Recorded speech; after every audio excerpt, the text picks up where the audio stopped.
Hello and welcome students, Gyanjyoti coaching সেন্টারের পক্ষ থেকে তোমাদের সকলকে আরও একবার স্বাগত। আজকে যে বিষয়টা নিয়ে আলোচনা করব সেটা হচ্ছে তোমাদের যে সিলেবাস যেটা প্রোভাইড করা রয়েছে।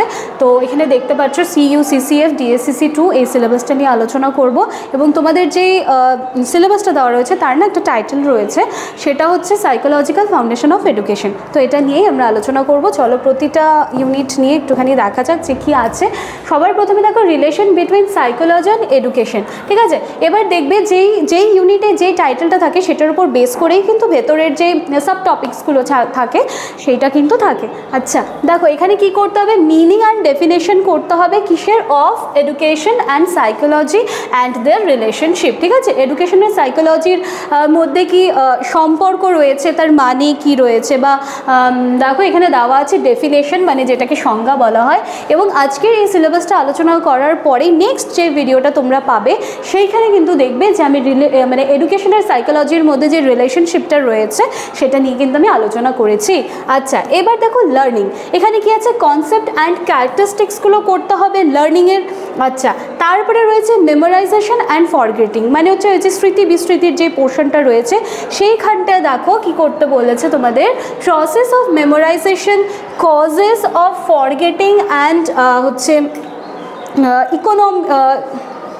Economical ways of improving memorisation, মানে স্মৃতি বিস্মৃতির যে পোর্শনটা রয়েছে সেখানে আমরা কিভাবে ভালো মনে রাখতে পারি বা কি কি কারণে আমরা ভুলে যাচ্ছি, বিস্মৃতির কি কারণগুলো থাকতে পারে সেইগুলো কিন্তু আলোচনা করতে বলা হয়েছে। এবার দেখো পার্সোনালিটি, এখান থেকে তোমাদেরকে মানে ব্যক্তিত্ব রয়েছে যেটা, তো সেটার কনসেপ্ট, ডেফিনেশন, তারপরে পার্সোনালিটির যে ট্রেটসগুলো রয়েছে সেইগুলো কিন্তু আলোচনা করতে বলা হচ্ছে। আচ্ছা এইবারে দেখো কি আছে, ইউনিট 2, ঠিক আছে। আগেরটা ইউনিট 1 ছিল।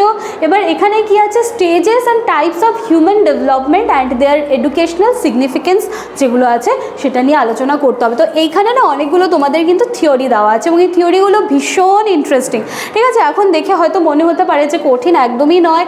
দেখো এখানে পিয়াজেটসের কগনিটিভ ডেভেলপমেন্টাল থিওরি দিয়ে দেওয়া আছে, এরিকসনের সাইকোসোশিয়াল ডেভেলপমেন্ট থিওরি দিয়ে দেওয়া আছে, কোহলবার্গের মোরাল ডেভেলপমেন্ট থিওরি আর ভাইগটস্কির সোশ্যাল ডেভেলপমেন্ট থিওরি। এই যে থিওরিগুলো কিন্তু 1, 2, 3, 4খানা থিওরি রয়েছে তোমাদের ইউনিট 2তে, ঠিক আছে। যখন আমরা ক্লাসগুলো করব প্রতিটা থিওরি কিন্তু আমি আলোচনা করে দেওয়ার চেষ্টা করব। চলো ইউনিট 3, ইউনিট 3তে কী আছে দেখো তো, ইন্টেলিজেন্স বা বুদ্ধিমত্তা। এখানে কি আছে, এই ইন্টেলিজেন্সের মধ্যে থেকে তোমাদেরকে কনসেপ্ট অফ ইন্টেলিজেন্স করতে হবে, তারপরে থিওরিজ অফ ইন্টেলিজেন্স আছে, ঠিক আছে। ইন্টেলিজেন্সের কিছু থিওরিজ আছে, সেটা হচ্ছে স্পিয়ারম্যানের আছে, থর্নডাইকের আছে, গিলফোর্ডের আছে। আচ্ছা এরপরে দেখো কি আছে, types and uses of intelligence test, বিভিন্ন ধরনের ইন্টেলিজেন্স টেস্টগুলো আছে সেইগুলো করতে হবে, এবং concept of emotional intelligence and EQ, ঠিক আছে। এই জায়গাগুলো কিন্তু তোমাদেরকে কমপ্লিট করতে হবে। তো তোমাদের 3টা ইউনিট আছে কিন্তু, ঠিক আছে। তো সিলেবাসটা নিয়ে আমি যতখানি সম্ভব ছিল আলোচনা করে দেওয়ার চেষ্টা করলাম। একদম শেষের স্লাইডে দেখো চলে এসেছে, এখানে তোমরা 2টো নাম্বার দেখতে পাচ্ছ। নাম্বার 2টি হলো জ্ঞানজ্যোতি কোচিং সেন্টারের official helpline number, admission process শুরু হয়ে গিয়েছে, তোমরা চাইলে আমাদের সাথে যোগাযোগ করে নিতে পারো। অবশ্যই কিন্তু অফিস আওয়ারে কল করে নিতে হবে। চলো আজকে আলোচনার বিষয় এখানেই শেষ হচ্ছে। সিলেবাসটা আজকে আমি আলোচনা করে দিলাম এবং নেক্সট দিনে যে ক্লাসটা পাবে সেটা আমি বলেছি সিলেবাসের একদম ফার্স্ট টপিক যেটা আছে সেইখান থেকে কিন্তু আমি একখানা টপিক তোমাদের জন্য করে রেখে দিয়ে যাব। তো ভালো লাগলে ভিডিওটি লাইক, কমেন্ট, শেয়ার, সাবস্ক্রাইবের আশা রাখলাম। দেখা হচ্ছে নেক্সট দিনে ক্লাসে। Thank you.